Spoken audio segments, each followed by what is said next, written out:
ఈరోజు వీడియోలోకొచ్చి LG electrical main board IPO దాని గురించి డీటెయిల్‌గా చూద్దాం. ఎల్జీ ఎలక్ట్రానిక్స్ ఇండియాలో సబ్సిడీని ఫైల్ చేశారు. డీఆర్హెచ్‌పి సెబీకి సబ్మిట్ చేశారు. సెబీ నుంచి డీఆర్హెచ్‌పి అప్రూవల్ వచ్చిందనమాట. దాని తర్వాత ఇది సెకండ్ సౌత్ కొరియన్ కంపెనీ అనమాట. ఇండియాలో లిస్ట్ అవుతుంది. హ్యుండాయ్ మోటార్స్ అక్టోబర్‌లో లిస్ట్ అయ్యి ఉందనమాట. ఈ కంపెనీ గురించి చూసుకుంటే ముందుగా 1997లో స్టార్ట్ అయిందనమాట ఎల్జీది. అలాగే లోకల్‌గా ఆల్మోస్ట్ 97-98% సేల్ చేస్తూ ఉంటుంది ఇండియాలో. అలాగే ఎల్జీ వచ్చి హౌస్ హోల్డ్ పాపులర్ ప్రసిద్ధి చెందిన ఐటమ్స్ అనమాట. మొత్తం హోమ్ అప్లయన్సెస్ అన్నీ. అందులో మనం చూసుకుంటే వాటర్ ప్యూరిఫైయర్ అని, ఎయిర్ ప్యూరిఫైయర్ అని, వాషింగ్ మిషన్ అని, రిఫ్రిజిరేటర్ అని చెప్పి, టీవీ అని చెప్పి ఇవన్నీ చాలా ఉంటాయన్నమాట. హౌస్ హోల్డ్ ఐటమ్స్ 2 సెగ్మెంట్‌లోనే చేస్తుంటాను. బిజినెస్ టు బిజినెస్ అని, బిజినెస్ టు కస్టమర్ అని చెప్పి 2 ఛానల్ ద్వారా ప్రొవైడ్ చేస్తూ ఉంటుందన్నమాట. డీఆర్హెచ్‌పిఎల్ సబ్మిట్ చేసినప్పుడు ఇది మార్కెట్ లీడర్ అనమాట. ఇండియాలోనే మేజర్ అప్లయన్సెస్‌లో వాల్యూమ్ ద్వారానే, అలాగే మార్కెట్ షేర్ ద్వారా కూడా, అలాగే 13 సంవత్సరాలుగా ఇది టాప్ పొజిషన్‌లో ఉందన్నమాట. అలాగే ఇది వచ్చి యాన్యువల్ కెపాసిటీ వచ్చి 13.99 మిలియన్ ప్రొడక్ట్స్‌ని తయారు చేస్తుంటుందన్నమాట సంవత్సరానికి. 2 మ్యానుఫ్యాక్చరింగ్ ప్లాంట్స్ ఉన్నాయి ఇండియాలో. అది ఒకటి నోయిడా ఒకటి, ఇంకోటి వచ్చి పూణే అనమాట. ఓవరాల్‌గా చూసుకుంటే 280 లాంగ్ టర్మ్ సప్లయర్స్ ఉన్నారు. అలాగే డిస్ట్రిబ్యూటర్ నెట్వర్క్ చూసుకుంటే మనకి 25 వేర్ హౌస్‌లు ఉన్నాయి. అలాగే 2 సెంట్రల్ కూడా ఉన్నాయన్నమాట. అలాగే 23 రీజనల్ డిస్ట్రిబ్యూటర్ సెంటర్స్ కూడా ఉన్నాయి. అలాగే రెవెన్యూ పరంగా మనం చూసుకుంటే హోమ్ ఎంటర్‌టైన్‌మెంట్‌లో మనకి టీవీలో చూసుకుంటే 77% ఉంది. మిగిలినవి అదర్ ఎక్విప్‌మెంట్స్‌లో చూసుకుంటే 22.45% రెవెన్యూ ఉందన్నమాట హోమ్ ఎంటర్‌టైన్‌మెంట్‌లో. అలాగే హోమ్ అప్లయన్సెస్‌లో చూసుకుంటే రిఫ్రిజిరేటర్ ద్వారా చూసుకుంటే 42.68% ఉంది. అలాగే వాషింగ్ మిషన్ ద్వారా చూసుకుంటే 23.4% ఉందన్నమాట. అలాగే ఎయిర్ కండిషనర్ ద్వారా చూసుకుంటే 27.96% ఉంది. అలాగే అదర్స్ ద్వారా మనకి 6.12% రెవెన్యూ వస్తుందన్నమాట. అలాగే ఈ కంపెనీ యొక్క ఫైనాన్షియల్స్ చూసుకుంటే క్రోర్స్‌లో చూసుకుంటే రెవెన్యూ వచ్చి 22లో చూసుకుంటే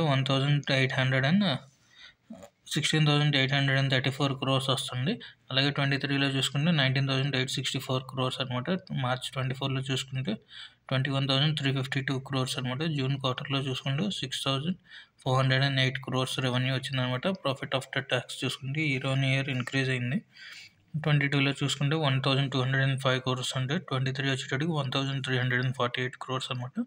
మార్చ్ 24లో చూసుకుంటే 1,511 క్రోర్స్ వచ్చిందనమాట. అలాగే జూన్ క్వార్టర్లో చూసుకుంటే 6,679 క్రోర్స్ అనమాట ప్రాఫిట్. అలాగే నెట్వర్క్ చూసుకుంటే ఇయర్ ఆన్ ఇయర్లో కొంచెం డ్రాప్ అయిందనమాట. 22లో చూసుకుంటే 5,464 క్రోర్స్ నెట్వర్క్ ఉంటే 23 వచ్చేటప్పటికి 4,319 క్రోర్స్ ఉందన్నమాట. అలాగే 24లో 3,735 క్రోర్స్ ఉంది. అలాగే జూన్ క్వార్టర్లో చూసుకుంటే 4,416 నెట్వర్క్ అనమాట. ఇయర్ ఆన్ ఇయర్లో డ్రాప్ వస్తుందన్నమాట నెట్వర్క్లో. లాస్ట్ 3 ఇయర్స్ కానీ చూసుకుంటే నెట్వర్క్లో బాగా డిక్లైన్ వచ్చింది. అలాగే ఈ కంపెనీ వచ్చి కాంపౌండెడ్ యాన్యువల్ గ్రోత్ రేట్లో చూసుకుంటే రెవెన్యూ వచ్చి పాస్ట్ ఇయర్స్లో 11% రిటర్న్ వచ్చిందనమాట. అలాగే కన్సిస్టెంట్ గ్రోత్ కూడా కన్ఫర్మ్ చేస్తుంది. అలాగే ప్రాఫిట్ చూసుకుంటే మనకి సిఏజర్ నెట్ ప్రాఫిట్ చూసుకుంటే 14.76% ఇండికేట్ చేస్తుంది అనమాట. స్ట్రాంగ్ ప్రాఫిటబిలిటీ ఉంది ఈ కంపెనీకి. అలాగే కీ పెర్ఫార్మెన్స్ ఇండికేటర్స్ చూసుకుంటే రిటర్న్ ఆన్ నెట్వర్క్ చూసుకుంటే 40.45 ఉంది. డెప్త్ చూసుకుంటే అప్ ఏం లేదనమాట. అలాగే పీఈ చూసుకుంటే ఇంకా డిసైడ్ అవ్వలేదు. ప్రైస్ బ్యాండ్ డిసైడ్ అయిన తర్వాత పీఈ మనకి తెలుస్తుంది అనమాట ఎంత ఉంది అన్నది పీఈ. ఇండస్ట్రీ పీఈతో మనం పోల్చుకుంటే 127.77% ఉందన్నమాట. అలాగే పియర్ కంపారిజన్స్తో చూసుకుంటే ఎల్జీ వచ్చి మార్కెట్ క్యాప్ ఇంకా డిసైడ్ అవ్వలేదన్నమాట. అలాగే ఎర్నింగ్స్ పర్ షేర్ వచ్చి 22.3 ఉంది. రిటర్న్ ఆన్ నెట్వర్క్ చూసుకుంటే 40.5 ఉంది. 1 ఇయర్ రిటర్న్ అంటే ఇంకా లిస్ట్ అవ్వలేదు కాబట్టి 1 ఇయర్ రిటర్న్ ఇంకా క్యాలిక్యులేట్ చేయలేదు. అలాగే కాంపిటీటర్స్ కానీ చూసుకుంటే Havells, Voltas, Whirlpool and blue star అనమాట పియర్ కంపారిజన్. అలాగే హెవెల్స్ మార్కెట్ క్యాప్ చూసుకుంటే మనకి 1,086 క్రోర్స్ ఉంది వాల్యూ. అలాగే ఎర్నింగ్ పర్ షేర్ చూసుకుంటే 20.3 ఉంది. రిటర్న్ ఆన్ నెట్వర్క్ చూసుకుంటే 17.1 ఉందన్నమాట. 1 ఇయర్ రిటర్న్ చూసుకుంటే 31% ఉంది. వోల్టాస్ చూసుకుంటే మనకి 558 క్రోర్స్ వాల్యుయేషన్ ఉండే. ఎర్నింగ్ పర్ షేర్ వచ్చి 7.6 ఉందన్నమాట. రిటర్న్ ఆన్ నెట్వర్క్ చూసుకుంటే 4.2 ఉంది. 1 ఇయర్ రిటర్న్లో మనకి 110% రిటర్న్ జనరేట్ చేసిందనమాట. వర్ల్‌పూల్ కూడా అలాగే మనకి చూసుకుంటే 242 క్రోర్స్ మార్కెట్ క్యాపిటలైజేషన్ ఉంటే ఎర్నింగ్ పర్ షేర్ వచ్చి 17% ఉంది. రిటర్న్ ఆన్ నెట్ వర్త్ చూసుకుంటే 5.8 ఉందన్నమాట. 1 ఇయర్ రిటర్న్ చూసుకుంటే మనకి 45%. బ్లూ స్టార్ చూసుకుంటే మనకి 393 క్రోర్స్ ఉంటే ఎర్నింగ్ పర్ షేర్ 20.8 ఉందన్నమాట. అలాగే రిటర్న్ ఆన్ నెట్ వర్త్ చూసుకుంటే 15.9 ఉంది. 1 ఇయర్‌లో మనకి 106% రిటర్న్ ఇచ్చిందన్నమాట. ఓవరాల్‌గా మార్కెట్ కంపారిజన్‌లో చూసుకుంటే అన్నీ బాగానే రిటర్న్స్ ఇచ్చాయన్నమాట. సో, ఇది కూడా ఎల్‌జీ మరి మార్కెట్ క్యాప్ వాల్యుయేషన్స్ అవన్నీ చూసుకుంటే లిస్టింగ్ వచ్చే టైం ప్రైస్ బ్యాండ్ వచ్చిన తర్వాత మనకి తెలుస్తుందన్నమాట ఎంత ఉన్న దాన్ని బట్టి. ప్రస్తుతానికైతే ఓవరాల్‌గా అన్నీ బాగున్నాయన్నమాట. చూడాలి మరి వచ్చిన తర్వాత.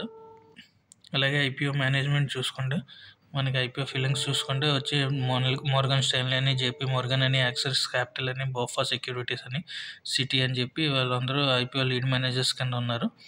అలాగే అదర్ కంపెనీస్ వచ్చి మనకి ఫైల్ చేసినప్పుడు ఇండియాలో అయితే స్టెగిలిటీ ఇండియా అని, Niva Bupa health insurance, Hexaware technologies, cargo India, BMW ventures అని చెప్పి, అఫ్కాన్ ఇన్ఫ్రాస్ట్రక్చర్, రూబికాన్ రీసెర్చ్ అని చెప్పి వీళ్ళందరూ కూడా మేనేజర్స్గా ఉన్నారనమాట. అలాగే ఈ కంపెనీ ఒక పాజిటివ్, నెగిటివ్ ఏంటంటే పాజిటివ్స్ మనం చూసుకుంటే ఎల్జీ ఎలక్ట్రానిక్ లివరేజ్లో international expertise, strong brand value ఉంది.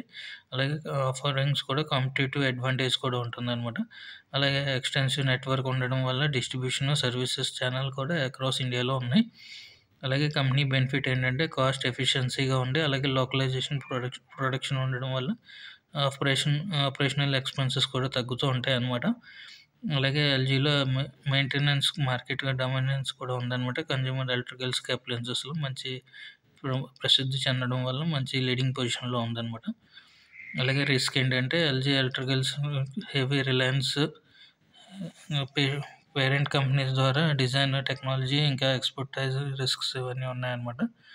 అలాగే మ్యానుఫ్యాక్చరింగ్ లిమిటేషన్ కంపెనీస్గా కీ ఫెసిలిటీస్ కూడా నోయిడా, పూణేలో ఉండడం వల్ల ఇదొకటే కొంచెం డిఫెక్ట్ అనమాట. మిగిలిన ఏరియాల్లో కూడా డెవలప్ అయితే ఇంకా వీళ్ళకి ట్రాన్స్పోర్టేషన్ అన్నిటికి మంచి ఈజీగా ఉండి ఇంకా మార్కెట్ పెరిగే ఛాన్సెస్ కూడా ఉంటాయి అనమాట. అలాగే net return on net worth ఇవన్నీ బాగానే ఉన్నాయి, ఫైనాన్షియల్స్ కూడా. కాకపోతే ఓన్లీ నెట్ వర్త్ కొంచెం 3 ఇయర్స్గా డ్రాప్ అవుతూనే ఉందన్నమాట. అది కొంచెం కన్సర్న్ అనమాట. అలాగే సప్లయర్ డెఫిషియన్సీ మీద ఎక్కువ ఆధారపడి ఉంటుంది. సప్లయర్ టైమ్లీ డిమాండ్ అది చూసుకుని దాన్ని బట్టి మెయింటైన్ చేస్తే ఈ కంపెనీకి ఇంకా బాగుంటుందన్నమాట. సో, ఇప్పుడు ప్రస్తుతానికి ప్రైస్ వాల్యూ అవి ఇంకా రాలేదు కాబట్టి ఎప్పుడు అలౌన్స్ వస్తారో సెబీ నుంచి ఆర్హెచ్పి ఫైల్ అయిపోయింది కాబట్టి సెబీ నుంచి అప్రూవల్ రాగానే ఇది ఐపీఓలోకి లాంచ్ అవ్వచ్చు. మేబీ జనవరి మంత్ కానీ, జనవరి లాస్ట్లో కానీ, ఫిబ్రవరి మంత్లో కానీ ఐపీఓ వచ్చే ఛాన్సెస్ ఉన్నాయి కాబట్టి ఉండేలాగా ఇది కూడా మెయిన్ ఐపీఓ కూడా హెవీగా తీసుకొస్తారు. ప్రైస్ బ్యాండ్ లేదంటే రీజనబుల్గా తీసుకొస్తారు. ప్రాఫిట్ లిస్టింగ్స్ అంటూ ఉంటాయో లేదన్న దాని గురించి చూసుకొని అప్లై చేస్తే మంచిదన్నమాట. Thank you for watching.